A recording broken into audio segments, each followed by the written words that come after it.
Hey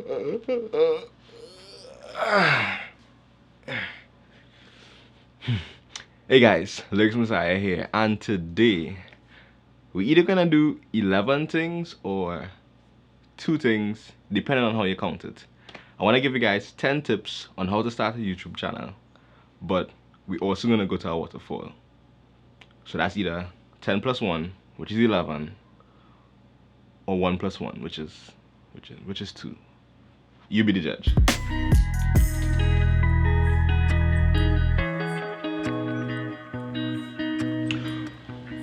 So, one of the first things people usually think about when they're wanting to start a YouTube channel is, how am I going to record this? You know, what kind of camera should I buy? What kind of microphone should I use? What kind of lights do I need? What kind of gear should I buy? This is a good place to start because the quality of your video is important, and so you should use the best gear that you have access to or could get access to.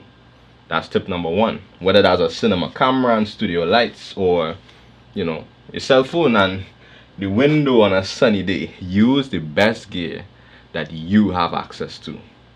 I'm not going to tell you that gear doesn't matter, because it does. There's certain things that you just need a particular piece of equipment in order to achieve. However, gear doesn't matter as much as we think it does sometimes. As long as the quality of your video is high enough for us to understand what's happening, it's lit enough for us to see, and the audio is good enough for us to hear, people will sit through good content. And that's actually tip number 2, which might be more important than tip number 1. And I'm pretty sure you've heard it before, but content is king. So more important than, you know, what camera your video was shot on is, what is your video about? Does it entertain? Does it inspire? Does it teach? You know, how is it adding value to your audience? If you go out there and you just randomly capture footage and then after the fact try to piece your story together, you're gonna make this particular part a lot harder for yourself. So if you're gonna start on YouTube, my advice to you, and this is actually my 3rd tip, is plan ahead. And don't forget your bag. That's an important tip too.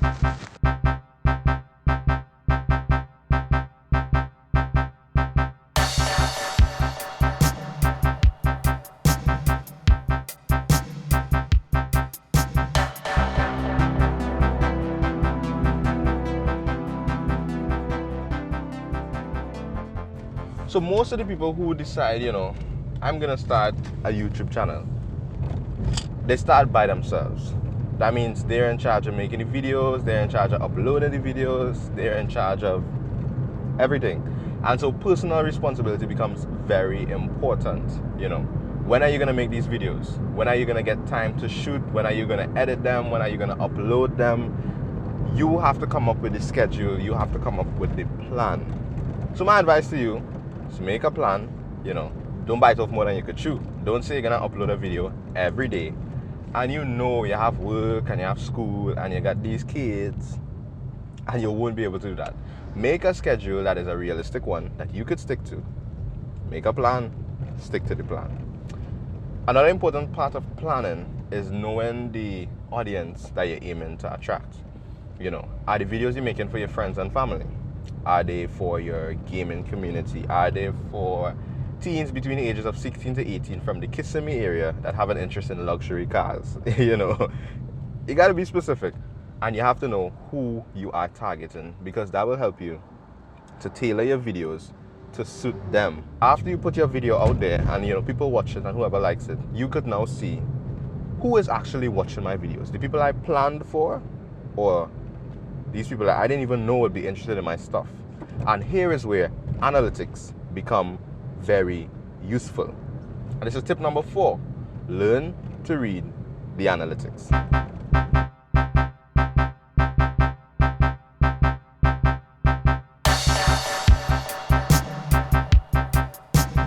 I haven't come to Maracas waterfall in quite a while, so I reach a point where I really can't drive any further, and well, the phone says that does.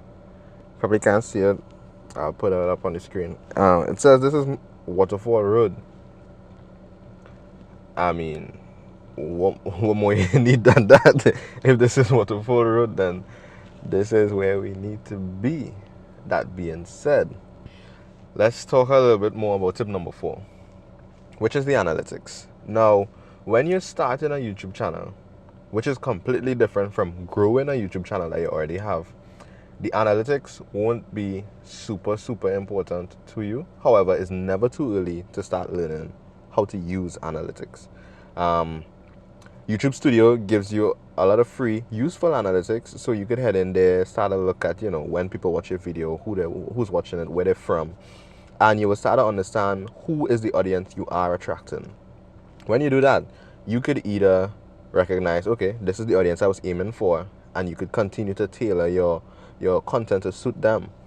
However, if you recognize that people that you didn't plan for are watching your videos, you could now change it up a little bit more to suit the audience that you are attracting, or change it completely to try to get the audience that you originally intended to get to. That's all up to you. But yeah, the analytics will be useful. Now, I don't want you to jump ahead of yourself. When you now start a YouTube channel, that audience, those people watching your videos that will fuel the information that gives you analytics, they won't exist. You wouldn't necessarily have an audience yet. However, the way to grow that initial audience is go tell your friends about it. Oh, I don't fully understand this, but apparently some people want to get famous on YouTube or Instagram or Snapchat or wherever without their friends knowing. I mean, so I think about it like this. You create this video, 0 subscribers, this is your first video, and you just put it out there. Like, what are the chances of somebody stumbling across that video? Slim to nothing. You'll even recognize when you first create your YouTube channel and you're searching for yourself on YouTube, you might not even find it. Like, it's that difficult initially. The way to get eyes on your video when you now start is to share it with your friends and your family. The other whole thing about, being self-conscious about sharing it with your friends, because this is an intimate part of yourself. From the time you put yourself in front of a camera, trust me, I know, you're sharing a deeper side of yourself. And it could be, nerve-wracking to share that with people, not even random strangers, people that you see on a regular. But if there's this thing that you're passionate about, you create a video about it, you put it out there, you share it with your friends and they don't support you, the criticism that they give is not constructive, and they're just fighting you down, then are those really your friends? Because I feel like, I don't know. Anyway, moving past that, you probably recognize that throughout the course of this video, this comb was present. Now the reason for that is, I need a segue to talk about tip number 6, which is be consistent. So, the comb was consistently in the video. If content is king, then consistency is queen. Because YouTube is a skill like any other skill, and practice will bring progress. It's not that practice will bring perfection, but practice will bring permanence. What you do over and over and over is what you're going to do over and over and over again. So you have to practice the right things. As a YouTube creator, you're sort of creating this relationship with your audience. You could subscribe to me and expect this type of content, but also you could expect it on these days. And you want to stay true to that because it makes it easier for the person on the other end to put that trust in subscribing to you because they know you will deliver. The other thing about being consistent is that it's going to help you within the algorithm of YouTube, because YouTube as a platform, as a business, would want to invest in, people on YouTube who could keep people on the YouTube platform. And your consistency is going to show them, all right, cool, we could invest in this guy. So you're doing yourself a favor by being consistent, and you're also doing a favor to your audience. Now, with all this talk about audience, right, I really don't want you to get misled. YouTube is a journey, right? Like heading to a waterfall. You can't expect to just take 2 steps and reach. You have to be patient. And that's tip number 7. Be patient.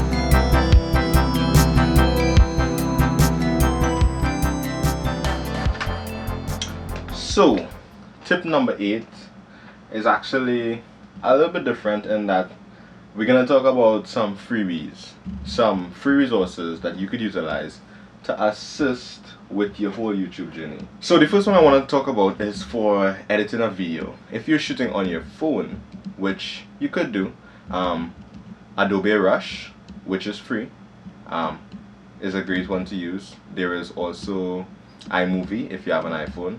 And there are a few other free ones. However, I think Adobe Rush is the best one. Now, if you're going to use a computer to edit your videos, I would always recommend DaVinci Resolve.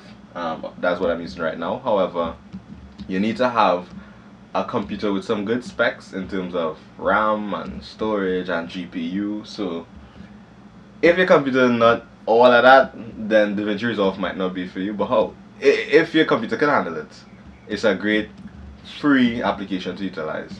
Now, in terms of making your thumbnails and promotional stuff for your videos, Canva, which you've probably heard about, is a great website to look into, and also Pixlr.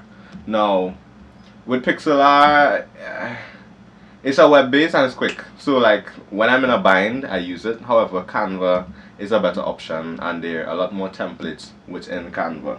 YouTube Studio actually has a section called YouTube Audio Library. And in there's a whole host of copyright-free music as well as sound effects that you can utilize in your videos. So there are a lot of free resources out there available to you to assist on your YouTube journey. So before you start to put money into it, there are a lot of free things that you could try to sort of get your feet wet, and then as you progress, then you could invest in your craft. That being said, let's get back into the video.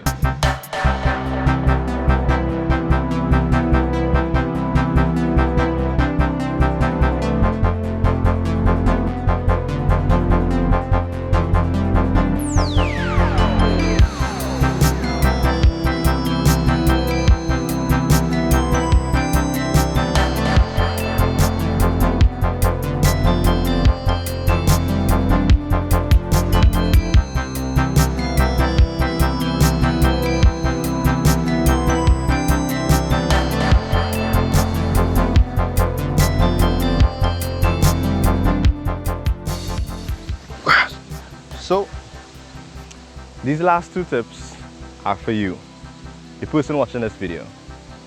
Tip number 9, stop procrastinating. There's this trap, and I myself have been a victim of it, where you sort of confuse researching and watching these videos about something with actually doing the thing. You even probably start to feel some sort of accomplishment in watching these videos, but stop that.